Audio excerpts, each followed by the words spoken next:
Hello friends, good evening and welcome. हमारे सामने आज क्वेश्चन है जेई मेन 2022 का 4HNO3 प्लस 3KCl। ये दे रहा है Cl2 plus NOCl plus 2H2O plus 3KNO3। अब जेई मेन्स एग्जामिनेशन में ये क्वेश्चन पूछा गया है कि the amount of HNO3 required to produce 110 gram of KNO3 is. अब इस क्वेश्चन को बनाने के कई सारे मेथड हो सकते हैं। हमने जो 2026 जनवरी के लिए पूरे केमिस्ट्री को 150 कॉन्सेप्ट विथ PYQ में डिवाइड करे हैं। इसी 150 टॉपिक से आपके जनवरी 2026 के सारे एग्जाम के क्वेश्चन कवर हो जाएंगे। चलो, ये जो हमारा पहला क्वेश्चन है ये स्टैक्योमेट्री से रिलेटेड है। यदि आप स्टैक्योमेट्री में इंटरेस्ट रखते हो तो आप ये देखो कि ये रिएक्शन क्या कहना चाह रहा है कि HNO3 का 4 मोल जाएगा तो KCl का 3 मोल जाएगा। मैं थोड़ा कॉन्सेप्ट आपको बता देता हूं स्टैक्योमेट्री का। फिर Cl2 का 1 मोल बनेगा, NOCl का 1 मोल बनेगा, वाटर का 2 मोल बनेगा और KNO3 का भी 3 मोल बनेगा। मतलब इसको आप ऐसे समझ लो कि 4 molecule of HNO3 reacts with 3 molecule of KCl, form 1 molecule of Cl2, 1 molecule of NOCl, 2 molecule of water and 3 molecule of KNO3। ठीक है, मोलिकुल और मोल एक दूसरे के प्रोपोर्शन में है। मैं ज्यादा डेप्थ में नहीं जा पाऊंगा पूरा थ्योरी में, क्योंकि आप लोगों ने पूरे साल पढ़ा होगा। अच्छा, इससे आप मास के रिलेशन से भी निकाल सकते हैं कि 4HNO3 है तो 4HNO3 तो 4 और HNO3 का मोलर मास कितना है 63 ग्राम। 63। अच्छा, क्वेश्चन पूछ रहा है कि the amount of HNO3 required, ये कितना जरूरत है to produce 110 gram of KNO3।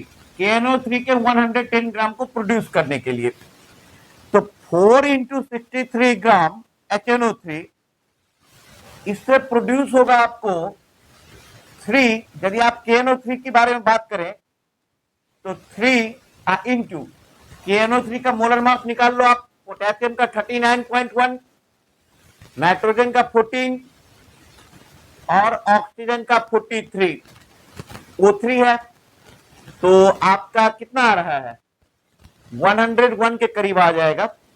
तो 101 यदि आ रहा है तो 3 इंटू 101, ये हो गया आपका 303 ग्राम।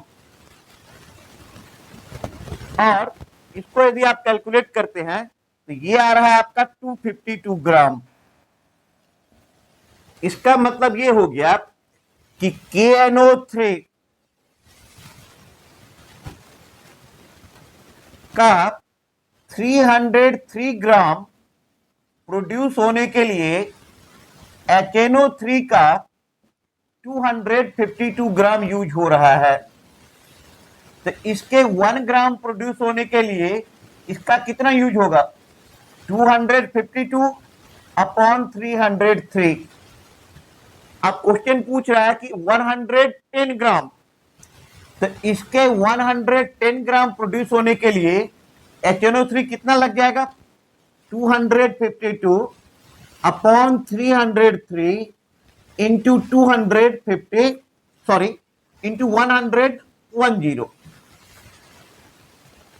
अब आप इसको कैलकुलेट करेंगे और कैलकुलेट करके ये आ रहा है हमारा 91.5 ग्राम। 91.5 ग्राम, तो ये हो जाएगा हमारा आंसर इसका 91.5 ग्राम। Note it.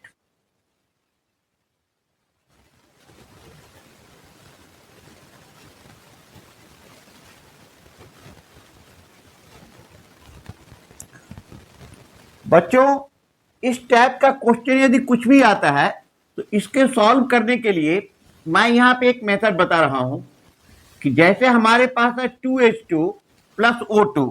चलो हम ब्लैक से लिखते हैं। Will give you 2H2O। तो स्टोइकियोमेट्री का कॉन्सेप्ट हम कैसे लगाएंगे कि ये पीछे वाला जो पोर्शन है ये मॉलिक्यूल को बता रहा है 2 मॉलिक्यूल, इधर कुछ नहीं है तो आप इधर 1 मान लो और इधर आप मान लो 2। मतलब इस रिएक्शन को देख करके हम क्या बता सकते हैं कि 2 molecule of H2 reacts with 1 molecule of O2 form 2 molecule of water. 2 molecule of water. Number of molecule is directly proportional to number of mole. इसलिए आप लिख सकते हो कि 2 mole of H2 reacts with 1 mole of O2 form 2 mole of water. Mole is directly proportional to volume. So 2 volume of H2 reacts with 1 volume of O2 form 2 volume of water. अच्छा, यदि हम इसको मास के term में ले ले तो 2 molecule of H2 that means 4 gram of H2 reacts with 32 gram of O2 form 36 gram of water. तो मास के टर्म में क्या है कि total mass of reactant used 4 gram plus 32 gram that will be equal to 36 gram equal to total mass of product form 36 ग्राम।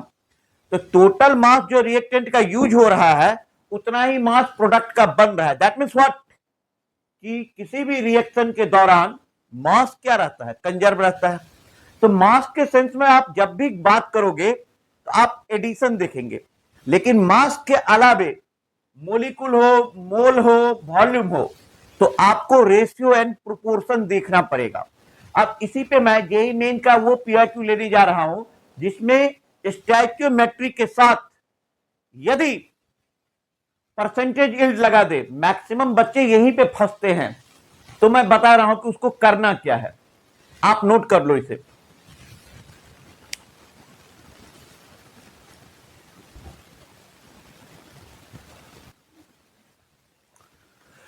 बच्चों ये हमारे पास next question है।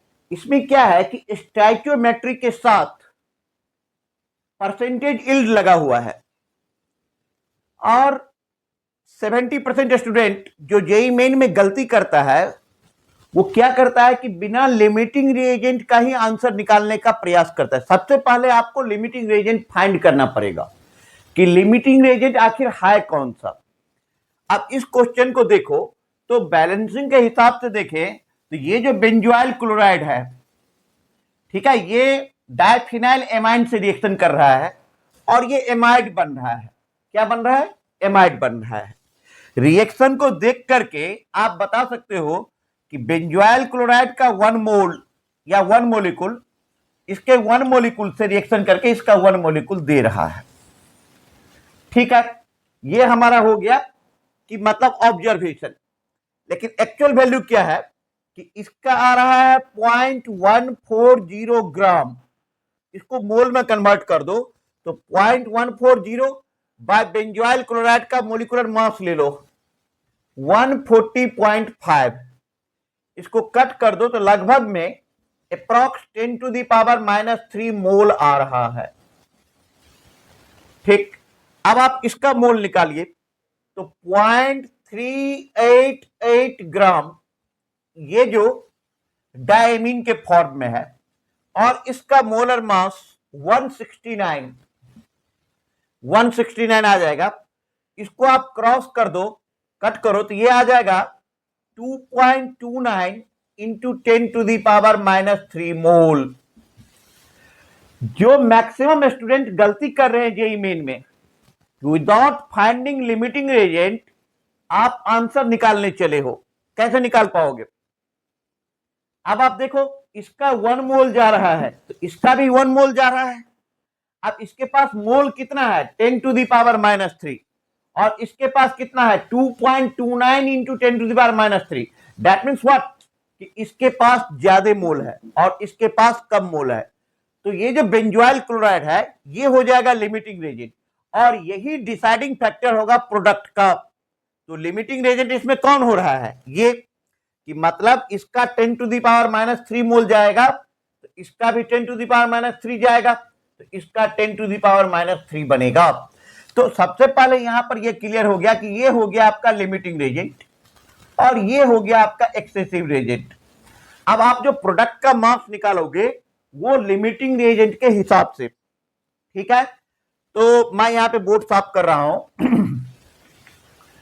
अब आपका जो यहां पर आ जाएगा एक्चुअल में वो क्या आएगा जरा देखो।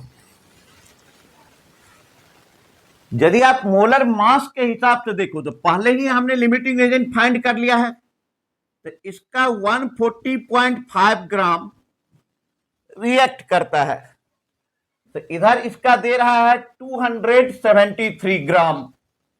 जब आप इसका मोलर मास निकालेंगे तो इसके 1 ग्राम पे ये दे देगा आपको 273 डिवाइडेड बाय 140.5। अब क्वेश्चन में ये कितना दिया हुआ था, 0.140 ग्राम। तो 0.140 ग्राम पे ये आ जाएगा आपका 273 डिवाइडेड बाय 140.5 इंटू 0.140, और ये लगभग में कट करके आ जाएगा 0.273। मैं अप्रॉक्स लिया हूं यार, तुम लोग एक्यूरेट काट लो। अब हमें क्या निकालना है, अब हमें निकालना है परसेंटेज यील्ड। परसेंटेज यील्ड क्या होता है, experimental value by theoretical value into 100।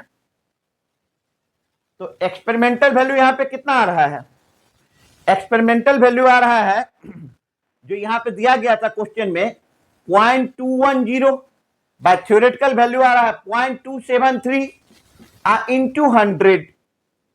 अब आप इसको कैलकुलेट करेंगे तो ये लगभग में आ रहा है 76.92%। दैट मीन्स कि यदि आप इसको इंटीजर टाइप में क्वेश्चन पूछा हुआ है तो इसका आंसर हो जाएगा नियरेस्ट इंटीजर 77%।